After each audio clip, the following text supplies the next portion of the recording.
Okay, welcome to part 2 of the methodology videos, which establishes the rules of the debate surrounding the Bible's reliability before entering it. It is the purpose of this part to address various iceberg objections, which are objections that tend to lie beneath the surface, that, if held to, could cause one to treat the Bible with a different standard. If you have not watched part 1 of my methodology videos, I would suggest going back and watching that first. But if you have watched it, let's begin. There are a host of iceberg objections that come from the following topics. There is moral relativism, which is the idea that objective moral truth does not exist, that it is ultimately up to us. The person who believes this will not accept the Bible as a standard of moral truth if they don't believe that such a standard exists. Then there is skepticism, which is the idea that there is truth, but that human error and uncertainty makes it impossible to know what that truth is, at least with certainty. This can be the case in the moral sense. True skeptics cannot be convinced that the Bible is the standard of moral truth, for they will assume that there is some source of error in the evidence that the Christian gives. Then we have naturalism, which is the idea that a spiritual realm does not exist. The material world is all there is. The naturalist cannot believe in the Bible because they have denied the possibility of the supernatural as well as that of an immaterial moral realm, for that matter. And I put evolution in the iceberg objections, not because a person can't believe in it and in the Bible at the same time, but because it is often used as a facade for naturalism. Now, I am speaking specifically of macroevolution, the idea that we all evolved from a universal common ancestor. This tends to be a facade for naturalism, meaning that there are oftentimes strong naturalistic beliefs behind, and even the cause of, belief in macroevolution. So, evolution is effectively, though not necessarily, an iceberg objection. And many will refuse to consider the Bible's truth because of the problem of evil. In other words, how can an all-good God allow so much evil, death, and suffering? They will not consider the Bible's truth because they have a moral problem with its God. There are many responses to these objections, and I have video series for most of them. However, in this video, I will ask only one question of each of them. Does the objector live as if their objection is true? Because actions speak louder than words. If one says they believe something but don't live like it, then that shows that they do not believe it. And if not even they believe it, then why should we? Because many will say they are moral relativists, but based on their actions, no one who says this actually is one. Actions speak louder than words. C.S. Lewis said that people say they are a relativist until someone takes their seat on the bus. And no relativist treats their relativism as though it were relative. That is, they largely feel that they are morally obligated to say that there is no objective truth on pain of being exclusive and intolerant. And of course, relativists have a God of their own that they worship, as seen earlier. Everything is relative except for the moral values of the relativist, relativism, and whatever it is the relativist worships. So, relativists deny their belief with their actions. Likewise, people say that they are skeptics, but no one is a skeptic. The skeptic is never skeptical of their skepticism, just as the relativist never treats their relativism as though it were relative. The skeptic is skeptical of everything except the fact that they should be skeptical of everything. And, as stated earlier, they are never skeptical of that which they worship, of whatever sits on the throne of their heart. Likewise, people say they are naturalists and don't believe in a spiritual realm. And yet, we must all appeal to the realm of the spiritual when we worship whatever sits on the throne of our hearts. And no naturalist lives as though they were merely made of matter. Furthermore, naturalism denies the realm that cannot be analyzed by science, but is itself an immaterial worldview. It demands scientific proof for everything, and yet cannot itself be scientifically proven. Likewise, people say that they are evolutionists, that we all evolved from the same primordial soup that the amoeba, the algae, the oak tree, and the pig came from. But no one treats themselves and others as if they are worth nothing more than the soup they evolved from. Regardless of whatever value or purpose one makes up, most of us believe that people have intrinsic value and that there is a greater purpose to life than survival of the fittest. Scientific arguments aside, people do not act as though they evolved, as though they were an accident that is merely a product of time, matter, and chance. And lastly, the person who blames God for the problem of evil does not live like God is guilty. For the only way to ground the moral values that we would use to accuse God is in God's perfect and righteous character, a point I showed in part 2 of my Problem of Evil series and will show toward the beginning of my next video in this series, titled, Everyone Knows They Need a Savior, the Self-Evident Nature of the Christian Gospel. Thus, the problem of evil and its close relative, the problem of suffering, are self-refuting objections. And there are other answers to the problem of evil, such as saying that evil is necessary to achieve the greater good, or the answers I give in my series on the topic, but this answer will suffice for now. So, although I could answer these objections in more depth, and I do in their respective video series, I think it suffices to say that no one lives as if those beliefs are true. Then there are the objections that more explicitly try to change the standard that one uses to evaluate the Bible, and there have been some attempts to justify this. Some say that eternal consequences require absolute proof. In other words, because the Bible claims to have the answers that affect our eternal outcome, the burden of proof is raised for the Christian. After all, if one buys tickets to a Major League Baseball game, it wouldn't matter much if they checked that the tickets weren't forged, because all that is at stake is going to a baseball game. But compare that to surgery, where the doctor will go to school and residency for at least 12 years to become proficient at what they do. They want to be very sure that they know what they're doing because a person's life is at stake. And how much more so would that be the case for eternal heaven or eternal hell, whose consequences are infinite? So, the objector sets up an impossible burden of proof on the Christian, because one cannot show anything with absolute certainty. That was shown earlier. Secondly, the objector defeats himself with their actions, for the objector has no problem in accepting the eternal implications of what their faith is placed in. Even if their God is self, and they claim that there is no afterlife, the implications of that are just as eternal as saying that there is an afterlife. Eternal nothingness is still eternal. And yet, the objector cannot provide absolute proof for that because they are not omniscient. Thirdly, uncertainty does not justify inaction. Let me give an analogy. Imagine if someone walked up to a person on the street and told them that they have terminal cancer and that they alone have the cure for it. Even if the person was skeptical, wouldn't they want to fact check them just to be sure? Because what if they are correct? This is related to Pascal's wager in philosophy. And the Bible claims that faith in Jesus is the only way to cure our terminal spiritual illness of sin. Wouldn't the skeptic want to fact check the Bible just to be sure it's wrong? As it is, being content with one's supposed uncertainty shows that one is not really uncertain. Or imagine if one was walking down a road, and the road split into several roads with signs pointing to each one. One road was labeled heaven, another was labeled hell, and yet another was labeled eternal nothingness. If the evidence suggested that hell was the most likely option, would it be wise to say, well, because the implications of this evidence are eternal, I need absolute proof, and then proceed to go one's way undeterred?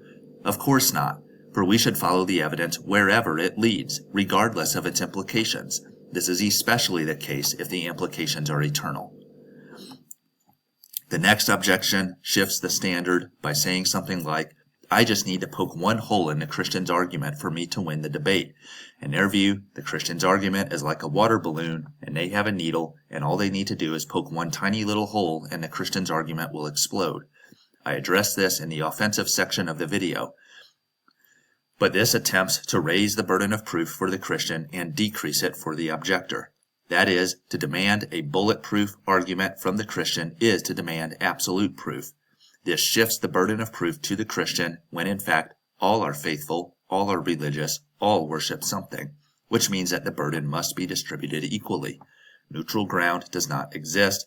The objector's religion is not what we default to. And I see this in practice. Oftentimes the objector will bring up an argument that they know has very little evidence for it, but because they see their own position as neutral and requiring no proof, they treat their argument as though it carried the same weight as evidence. As it is, the objector must provide evidence for their position just as much as the Christian does for theirs. Merely finding a way to doubt the Bible's truth is not enough. Going forward, not all doubt is reasonable. And I have an important question for you to consider. to further aid in your understanding of these deep concepts. Here it is. When does the elephant curtsy on the helicopter seat? Again, when does the elephant curtsy on the helicopter seat? If you can answer this, then you have unlocked the secret to all knowledge. But anyways, back to iceberg objections. The next objection that attempts to change the standard states, extraordinary claims require extraordinary evidence. In other words, claims that the Bible makes, like the resurrection, are deemed to be quote-unquote extraordinary, and therefore require more evidence than quote-unquote ordinary events like the sun rising. This objection is common, and I address it in more detail in my video titled Faith vs. Science Part 5, Are Miracles Possible? This objection, in effect, allows one to bypass almost any amount of evidence for supernatural events, saying that it simply isn't extraordinary enough. So if one wants a more detailed answer, then I recommend watching the Faith vs. Science video. But because extraordinary is almost never defined by the skeptic, this objection is subjective. It certainly rolls off the tongue, but it lacks good methodology. This allows the skeptic to define anything outside their worldview as extraordinary, just as the Christian could define anything in the skeptic's worldview as extraordinary. For example, the idea that God exists may seem extraordinary to the skeptic, but equally as extraordinary to the Christian is the idea that God doesn't exist. For example, to say that life came from primordial soup and not a mind, and that our morality somehow comes from a non-moral being, and that the design in the natural laws is just a coincidence, and that the universe popped into existence apart from God, sounds pretty extraordinary to most Christians, and they could rule out the skeptic's worldview by saying, your claim that God doesn't exist is extraordinary, but you have not given extraordinary evidence for it. And the same could be said of events like the resurrection. So, extraordinary must be objectively defined, which is almost never done. As it is, we should be following the evidence wherever it leads, even if that is to a conclusion that contradicts our worldview. Furthermore, the mindset that we should reject or treat with skepticism anything that we don't deem to be ordinary stunts the progress of science. For how could anything new be discovered? History has demonstrated that when new discoveries are made that we now know are true, that they are sometimes rejected by the academic elites because of their quote-unquote extraordinary nature. Yet another problem with this objection is that it falsely labels all miracles as extraordinary events, implying that they are the exception and not the rule. But arguments such as the transcendental argument posit that the very existence of natural laws can only be explained by a natural law giver that can only be God. In that case, any time we see a natural law in action, such as gravity working on a baseball to pull it back to the earth after it is thrown, a miracle occurs. For had the event been truly random, we would just as easily expect the ball to keep flying into outer space, but it didn't, showing divine intervention just as much as what is traditionally called a miracle would. Likewise, the moral argument states that any time we engage in moral reasoning, that needs a moral law that needs a moral lawgiver. And the teleological argument states the same thing for the fine-tuning behind the universe. There are also arguments from design that apply to the genome, our DNA. And Christians will say that miracles, like the Holy Spirit working in their life, occur on a regular basis.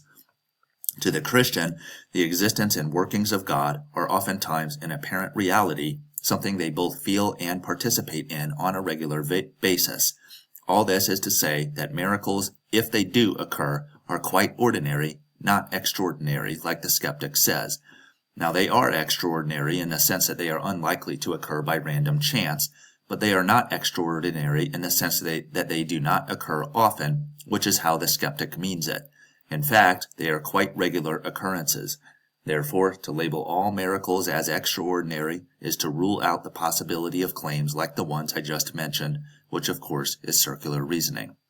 But in the Faith vs. Science video, I discuss other problems with this objection. If this objection is not answered, it allows the skeptic to demand more and more evidence from the Christian without seriously questioning their own worldview or the God of it. But please watch the video if you would like to hear those additional points. The next objection takes many forms, but all of them have in common that the Bible is assumed to be false until proven true. So it is guilty until proven innocent, not innocent until proven guilty. But this is a double standard, because this is not how we treat other documents of ancient history. If we did, then our history textbooks would literally be empty. For since we were not there to witness the historical events, we cannot prove them. We must accept what others have written about them. If we passively assumed that these sources were guilty, then our study of history would lose its foundation. Even if the Bible did contradict other historical documents in the same time period, why is it assumed that these documents are true and that the Bible is false? This shows the bias and has been called by archaeologist and Old Testament scholar James Hoffmeyer a hermeneutic of suspicion. The next objection would state that the Bible is a primarily spiritual book and therefore cannot be objectively studied. For example, there are some who would refuse to investigate the resurrection of Jesus as a historical event because they see it as a spiritual event that cannot be viewed through a historical lens. But this is confusing the event with its implications. The resurrection from a historical perspective is no different from you or I getting out of bed in the morning. This is a historical event. Of course, the fact that Jesus did it from inside a tomb after 3 days of being dead means that this historical event has some spiritual implications. But these are the implications, not the event itself. To refuse to objectively study the event because of its implications, spiritual or non-spiritual, is biased. As it is, objections like this allow the skeptic to overlook any amount of historical evidence for the resurrection. Besides, saying that because the Bible is spiritual, that one cannot reason for it is a double standard. For we are all worshippers of something, and I am willing to bet that whatever it is the objector worships, that they have some reasons for why they worship it. For example, those who pursue their own happiness will often give a reason for it, which is that they want freedom and don't want to have their fun ruined by religion. But they never say, well, because my conclusion is spiritual in nature, I cannot reason for it. Secondly, the fact that something is spiritual does not mean that it cannot be studied. We can indirectly study the spiritual through the physical evidence. I give examples of this in the offensive part of this video, but saying otherwise would be like approaching a road sign that says that Las Vegas is 72 miles away. The sign, which represents physical evidence, can point us in the direction of the city, which is our spiritual conclusion. Of course, the physical evidence cannot bring us to the spiritual conclusion any more than looking at the sign would put one in Las Vegas. For both the sign and the evidence can only point us in the right direction. It would be foolish, as many objectors do, to look at the sign and say, because the sign can't bring me all the way to the city, I refuse to follow it. Some would rather stay in the desert than follow the evidence to a conclusion outside of themselves.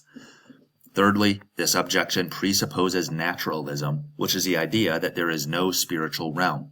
That is, they imply that if one cannot objectively study something, that is grounds for rejecting it. But this kind of statement cannot itself be objectively studied and should be rejected by its own logic, as was explained earlier. The next objection would state that the Bible is extremely biased and therefore should not be trusted. They would say to stay skeptical, that the biblical authors were basically crusaders for their religion, trying to indoctrinate the reader with their dogma. But is bias grounds for rejection? Not necessarily. If you have watched a fumble recovery in an NFL football game, both teams usually point toward their goal line, suggesting that they were the team that recovered the fumble. And yet, the ball can only belong to one team. Both sides are biased, and one of them must be correct. Likewise, the patriot who chauvinistically asserts that the United States gained independence from Great Britain in 1776 is just as correct as the communist who reluctantly admits the same fact. The truthfulness of an assertion is independent of the reasons for which it is asserted, and I could give many other examples of this. Bias does not necessitate falsehood. Saying otherwise commits the genetic fallacy, which is the fallacy of rejecting a position based on where it comes from. Of course, to the person advancing said position, it is perhaps important for them to remain unbiased so as to ground their position in objectivity. That is, to have a greater assurance of the truth of what they assert, they should be objective about it so as to not overlook contradicting evidence. But that is their problem and should not concern us who are coming in from an outside perspective. As it is, the truth of a document has little to do with the reasons or motives for which it was written. That is why it is common in the study of ancient history to accept historical information from biased sources. The Bible, even if it is as biased as the objector says it is, should not be treated differently. But the objector is correct, and that bias is a red flag. We would generally regard with more suspicion the source that is obviously biased, more so than the one that is objective. For the biased person is less likely to consider opposing evidence, making it more likely that they are incorrect. But again, this is just a red flag. It does not replace the evidence or give an adequate excuse for refusing to investigate the evidence. At the end of the day, we must evaluate each claim based on its respective merit and not merely the impression it gives. Besides, in the Bible's case, particularly with the gospel writers, I think that their love for Jesus and belief in his deity would have motivated them to write down the events in his ministry with more accuracy, not less. So bias is not always a red flag. But the objector does this all while having their own position of faith, their own religion, without seriously questioning their own objectivity. The next objection would say something like, how can we trust the Bible when it has been used so much for evil purposes? And the objector may have in their mind a long list of sins committed by so-called Christians, such as the Salem witch trials, the Inquisition, or the Crusades. And maybe they also have in mind the hypocritical actions of those that they know on a personal level who claim to be Christians but don't act like it. Obviously, if the Bible has such a history, then why should I trust it? I have 3 answers to this. Firstly, we must not judge what is being used based on how it is used. For if you give me a hammer and I use that hammer to go whack someone that I didn't like on the head, would that mean that the hammer is bad? In this case, maybe, but it could also mean that the hammer is good, but I am using it wrongly. Likewise, I think that the Bible is good, but unfortunately has been misused at times. The truth of the Bible is independent of how some so-called Christians use it. This is ultimately a red herring argument, which is a term in philosophy used to describe a distraction. Besides, I bet if one looks at every worldview there are those who claim to believe it but act in a way that is inconsistent with it, even atheism. I am sure the atheist wouldn't want me to bring up the atrocities committed in the name of atheism, and most Muslims wouldn't want me to bring up terrorist activities. So at the end of the day, the gold standard for evaluating a belief is to look at its intrinsic merit, not how it is used. Secondly, it is possible that some of the people that the objector believes have misrepresented Christianity are in fact Christians. But once again, we cannot judge him whom they claim to represent based on how well they represent him. Christ set the bar pretty high, and Christians won't always live up to that. So if a person has a problem with hypocritical Christians, I suggest that they study Jesus directly as recorded in the gospel accounts. Frank Turek, a Christian apologist, says something to the effect of, one wouldn't judge a character in history, like Abraham Lincoln, by the conduct of the people who try to imitate him in modern-day films. Now, if one disagrees, saying, well, I get my history from Hollywood all the time, then we have other problems to discuss. Because actors don't always do a perfect job. And Christians are Christ's actors. They try to be like him, and sometimes they fail. So the most accurate source of information about Christ is Christ himself, as revealed in the Bible. This is especially the case if the person who calls themselves a quote-unquote Christian is not actually a Christian and has no intention of being one. In that case especially, their actions should not be used to judge the Christ they claim to represent. Also note that I could just as easily cite the massive amount of good that Christians have done for the world and use that to say that Christianity is good by the objector's logic, not mine. My third point is this. Cold, hard evidence should never be outweighed by suspicion or generalizations, even if those feelings are justified to some degree. Likewise, evidence should never be treated differently because of what is generally true. So I think it is okay to be a bit skeptical of the Bible, but we must not let that make us biased. To show how this is the case, I will use an analogy. Imagine a world where having orange hair was common, and that 95% of the people with orange hair committed robberies on a regular basis. Now, if a hiring manager was hiring someone for a job, and the applicant had orange hair, and they knew nothing else about them, I think it would be right for them to be suspicious. After all, there is a 95% chance that they commit robberies on a regular basis. They probably cannot be trusted. And if that is all they knew about them, and they weren't able to know anything else, and they had to make a decision, the manager would be right to not give them a job, not because they have orange hair, but because of the robbing tendencies of which orange hair is an indicator. Of course, that would stink for the applicant if they are in the 5% of orange-haired folks that are honest, but the manager is making the best decision they can based on the information they have. Likewise, religious texts like the Bible do have a track record of being misused by those who are greedy for power. Now, the Bible in particular has resulted in a great deal of good to the world, but for argument's sake, we won't talk about that.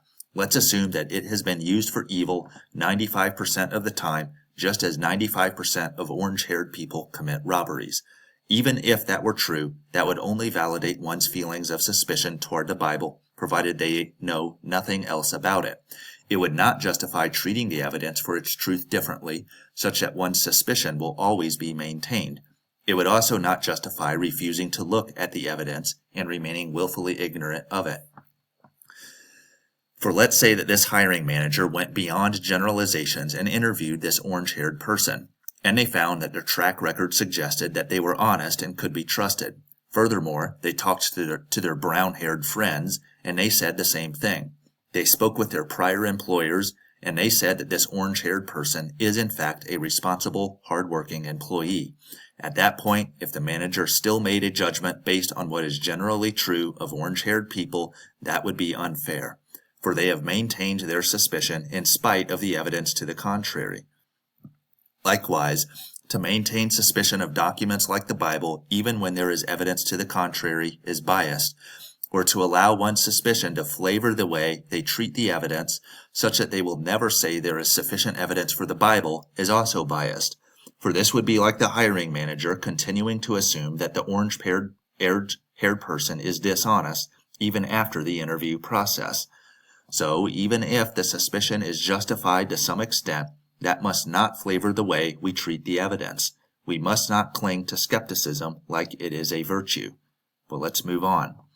The next objection would take form by continuing the analogy I gave and would say something like, there are so many world religions out there. I don't have time to investigate them all. I have to make generalizations, just as the hiring manager sometimes only has time to look at the resume. This is further evidenced by the fact that there are many contradicting claims that the different religions make, and that logically speaking, only some of them can be true. The skeptic does not have to know which ones are true and which ones aren't, only that logically speaking, most of them are not true. And in this way, they can treat all religious claims with skepticism, knowing that statistically speaking, they are likely to be false. Why take the time to investigate a religion if one knows it is probably false? Now, the skeptic here makes it sound like they have to conduct a thorough review of every single one of the thousands of world religions out there, which obviously no one has the time for. But there are more efficient ways of picking a religion than that. For example, use a decision-making tree. So start by asking the question, does God exist? If he doesn't, then abort the mission. But if he does, then ask, what kind of God is he? Is he an all-powerful, theistic type of God? Or is he more like a polytheistic deity with limited power? If he is polytheistic, then look into religions like Hinduism. If he is theistic, then look into religions like Christianity, Judaism, and Islam. And if they keep asking questions like that, I bet that they won't have to ask many before they can narrow down which religion is true. In fact, if there are about 4,000 religions out there, and every answered question cuts the number of possible religions in half, one would only have to answer about 12 questions to narrow it down to one. It may also help to consider the implications of not investigating, which are eternal. It seems that we have time for all the other things we want to do that are less important, so maybe we need to rearrange priorities a bit. But if one is really hard-pressed for time, there is one particular thing about Christianity and the Bible that forms the basis for it that would warrant interviewing it, so to speak. First, it says that salvation is by grace through faith, not of our good works. This means that there is nothing good we can do to be made right with God. The only way to be made right is by believing in a Savior. No other religion says this. So, if Christianity is right, then the people in the other religions are generally not in a good spot. But if one of these other religions is right, then the pious Christian is still in a pretty good spot, for they have lived the good life that is required to at least in part earn favor with their God. So, we should investigate at the very least the claims of the Bible, and when we do, we must be objective and not let suspicion flavor our treatment of the evidence, using a different method on the Bible than we would on other documents. The next iceberg objection is historical skepticism, which is a type of skepticism applied specifically to history. So, the historical skeptic would claim that we are unable to know anything in history for certain, and they give reasons for this, such as saying that we were not there to directly observe the historical events in question, and they would say that a lack of archaeology and other forms of evidence make it impossible to know for sure what really happened. And they would say that even if enough evidence was available, if it wasn't somehow destroyed, that there would be random sampling error in which parts of that evidence we choose to use.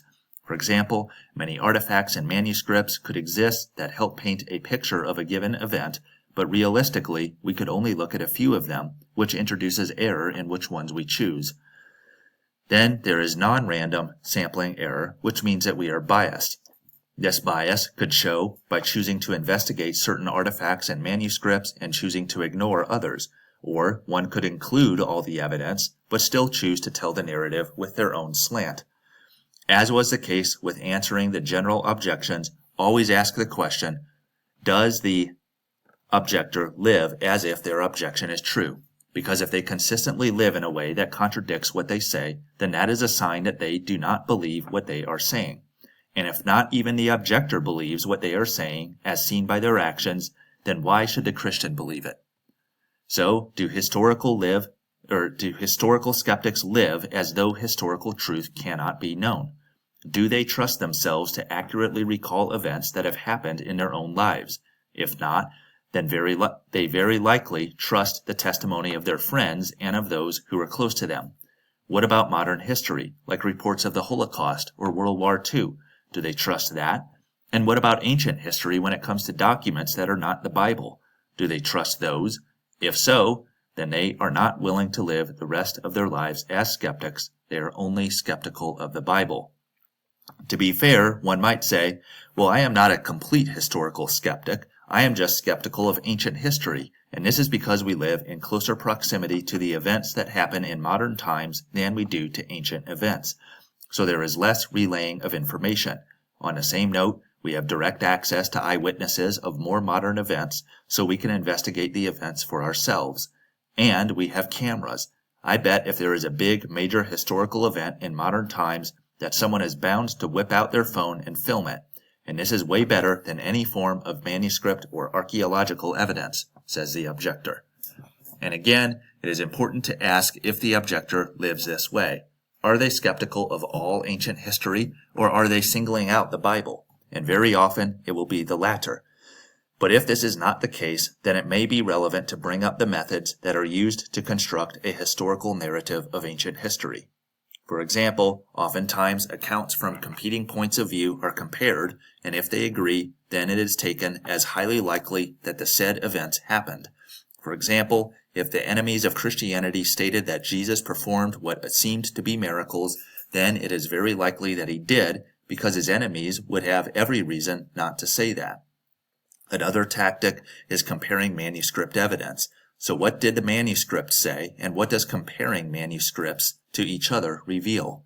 Oftentimes, one can piece together history, kind of like solving a Sudoku puzzle. And multiple disciplines are often involved in the construction of this narrative, such as archaeology, forensic science, history, and cultural experts. This decreases the likelihood that the bias or lack of knowledge of any one discipline is impacting the results. So there are good reasons as to why one would believe the majority of what is in our history textbooks. But what if we question not the nature of historical study, but the witnesses that we rely on? So it's not the quality of the history that is in question, but rather the quality of the historian. And to back this, people will say that those who lived in ancient times were generally more superstitious than modern folks are, and that they were not as skeptical and were more gullible. And they would often misrepresent what they saw as the action of some supernatural agent, when in fact there was a natural explanation. And they would say that generally people in modern times are more intelligent. After all, we have the science and the physics that they didn't. After all, how can we trust someone who didn't even know what gravity is? And with this often comes an air of moral superiority, that the people in ancient times did things like oppress women and have slaves, which we do not do in modern Western cultures. And I have 4 answers to this. Firstly, even if these things were true of ancient people, things such as a lack of intelligence, being superstitious, or having moral faults that are only red flags, and that does not excuse us from listening to that person's testimony. That is, the truth of their testimony has little to do with what kind of person they are. An unintelligent, superstitious witch with slaves is quite capable of telling the truth. To say otherwise is to be guilty of the ad hominem fallacy, which is attacking the person rather than the argument. Only if we cannot evaluate the truth claim itself should we make judgment calls based on red flags alone. Secondly, depending on the objector's motives, this objection may suffer from a case of what C.S. Lewis calls chronological snobbery. This is the practice of automatically thinking that people who lived before us are less intelligent than we are. If this is the case, then the objection defeats itself because 1,000 years from now, we will be the primitive folks that no one wants to listen to. Thirdly, this objection suffers from a conflict of interest. The objector is, in their own humble opinion, more intelligent, wise, and moral than ancient people. And if they appealed to an objective standard that existed outside of both us and the ancient people, I would not say this. But as it is, the modern sentiment is to say that one is the source of their own truth. That is, follow your heart and invent your own standard. Do you think it is coincidental that the standard that is invented shows that one is superior to the ancient people in almost every way? Fourthly, and perhaps most importantly, the objection is simply false. Yes, people in ancient times were externally more religious than we are, but they were not stupid. Yes, they perhaps inserted divine explanations for things that they shouldn't have, but they were not so unreliable that we cannot trust the basics of what they wrote down.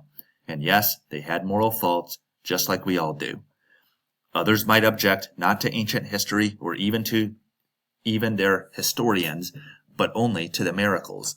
So we can trust, for example, the basics of what the 4 gospel writers said about Jesus, but their claim of his resurrection is bogus. And to back this up, one would cite the numerous cases where miracles have been claimed for fraudulent reasons, or they would attempt to shift the burden of proof onto the one advocating for a miracle, saying that extraordinary events like miracles require extraordinary evidence. Objections like these were addressed a bit earlier, as well as in part 5 of my Faith versus Science series. Yet other iceberg objections will be theological in nature. For example, one may claim that they can accept the Bible's historical truth without accepting its spiritual truth. So they will accept the evidence that they are given, but refuse to act on it by separating history from spirituality. But this cannot be done, a claim that I showed in the middle part of my videos titled, What Scripture Says About Itself. In it, I showed that the Bible's historical claims cannot be separated from its spiritual implications. For example, if the resurrection of Jesus Christ was a real historical event, then he is the Savior that we should trust in. And yet, there are many who would even call themselves Christians who will, in part, deny the Bible's historical integrity. Yet others will say that since the historical claims of the Bible are so intertwined with its spiritual implications, that the truth of the Bible cannot be objectively studied, for it is a spiritual, religious book which lies beyond the scope of science, archaeology, and history. But this confuses the event with the implication. Let's go back to Christ's resurrection. That is a historical event. Historically speaking, it is no different from you or I rising out of bed in the morning. Of course, the fact that Jesus did it after 3 days of being dead means that this particular historical event has some spiritual implications. And yes, those implications cannot be directly studied, but they can most certainly be studied through the historical events that they are embedded in. Is this not consistent with the scientific method? For after we have examined the evidence, we must follow that evidence to its most likely conclusion. But this following is ultimately done by faith. We trust the evidence that, for example, our car will take us to our destination, and we demonstrate our faith by getting in the car and driving it. This is fundamentally no different from trusting the historical evidence surrounding the resurrection, allowing it to lead us to faith in Christ. Now, some may disagree, saying there is a fundamental difference between a scientific implication, like the reliability of a car, and a spiritual one, like faith in Christ.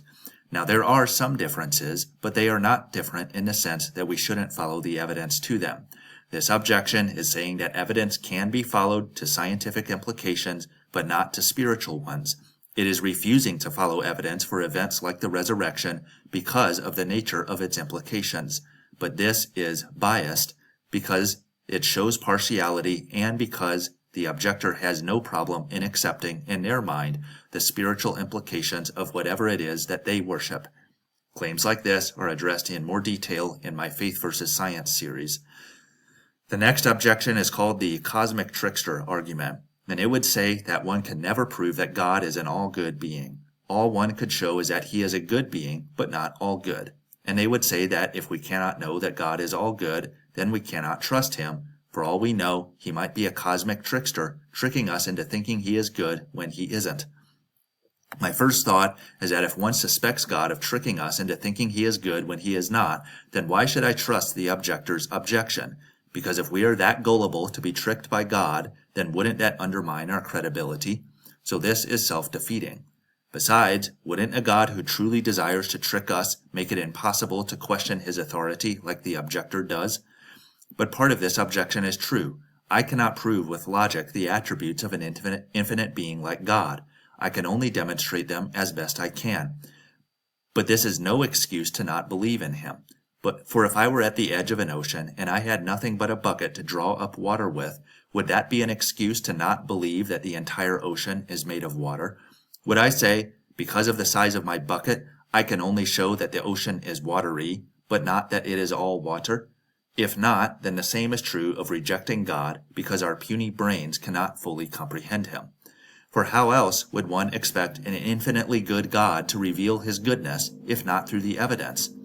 I am reminded of the scene in The Christmas Carol where Jacob Marley, the ghost, tells a skeptical Ebenezer Scrooge, "What evidence would you have me give beyond that of your own senses?" Likewise, what evidence would the objector have God give of his goodness beyond that which our brains, our bucket, so to speak, can comprehend? This objection allows the objector to ignore any, and I mean any, amount of evidence for God's goodness simply because our puny brains can't comprehend it. They rule him out because they can't understand him. Meanwhile, this person accepts the goodness of whatever it is they worship without question. Lastly, the cosmic trickster objection presupposes naturalism, demanding that an infinite God must fit into the box of our minds or we will not believe. But a God that is small enough to exist in our minds, a God that we can tame into following our standards, is no God at all. This is merely self-worship. The next objection would accuse the Christian's arguments of committing the God of the gaps fallacy, which is assuming a supernatural explanation in the absence of a natural one. But, as described earlier, evidence was given for what we believe. The supernatural explanation is therefore not assumed. If the objector has a problem with there being a gap, meaning faith, then they should know that a gap exists either way. In the end, we just have to follow the evidence to a conclusion that the evidence cannot show, and this is the case for any conclusion, not just the supernatural ones. Oftentimes, this objection has less to do with the fact that there is a gap and more to do with the God that they say exists in it. Allow me to give a brief summary of what we have covered. I started by saying that the purpose of this video was to encourage the treatment of the Bible as we would treat any other historical document. The reason for this is that most modern-day objections do not do this. They use a standard that is specifically designed for the Bible, a standard that is not used on any other book. And oftentimes this standard makes it impossible to believe in the Bible's truth, so we must establish the rules before we enter the debate. The main rule was called Rule Number 1, and established that the objector is just as religious as the Christian. They just worship a different God. Furthermore, the divisiveness of the Bible's claims forces one to make a religious decision if the Bible is read properly. It cannot be treated neutrally. The implications of this were firstly that the burden of proof must be equally distributed across both sides. Secondly and thirdly, the Christian does not have to show that the Bible is absolutely true or infallible, respectively. And fourthly, we are choosing the most reasonable religion, not the one that we know with certainty. Together, these showed that there is no neutral ground. The debate concerning the Bible's truthfulness is a competition of religions. From these, we must choose not the one that we know is true beyond any doubt, not the one with no flaws, but rather the most plausible one. At this point, I pivoted to playing defense against specific iceberg objections that tend to lie beneath the surface when one is evaluating the Bible's truth. These tend to change the standard just as a failure to recognize rule number 1 or its implications would. So, with regard to its historical claims, we should treat the Bible as we would treat any other document. Now, we can let the evidence speak. This video, as far as man's part in defending Christianity goes, is the artillery barrage that softens the enemy lines before the infantry gets sent in. Methodology is where the heavy lifting in apologetics gets done, in my opinion, because in my experience, it is what rules one plays by, not the game itself, that determines the outcome. In the process of establishing these rules, I hoped to show that the debate surrounding the Bible's reliability is ultimately a spiritual battle, a competition of deities that is fought on the battleground of the heart. This, along with its implications, worked to level the playing field so that the evidence for the Bible might take effect. But before we get into this evidence, I want you to listen to my video titled, "Everyone Knows They Need a Savior, the Self-Evident Nature of the Christian Gospel." The purpose of this video was to take the edge off the innate hostility toward the Bible that many skeptics have. The purpose of that video is to make them want the Bible to be true. That is all. Thank you for listening.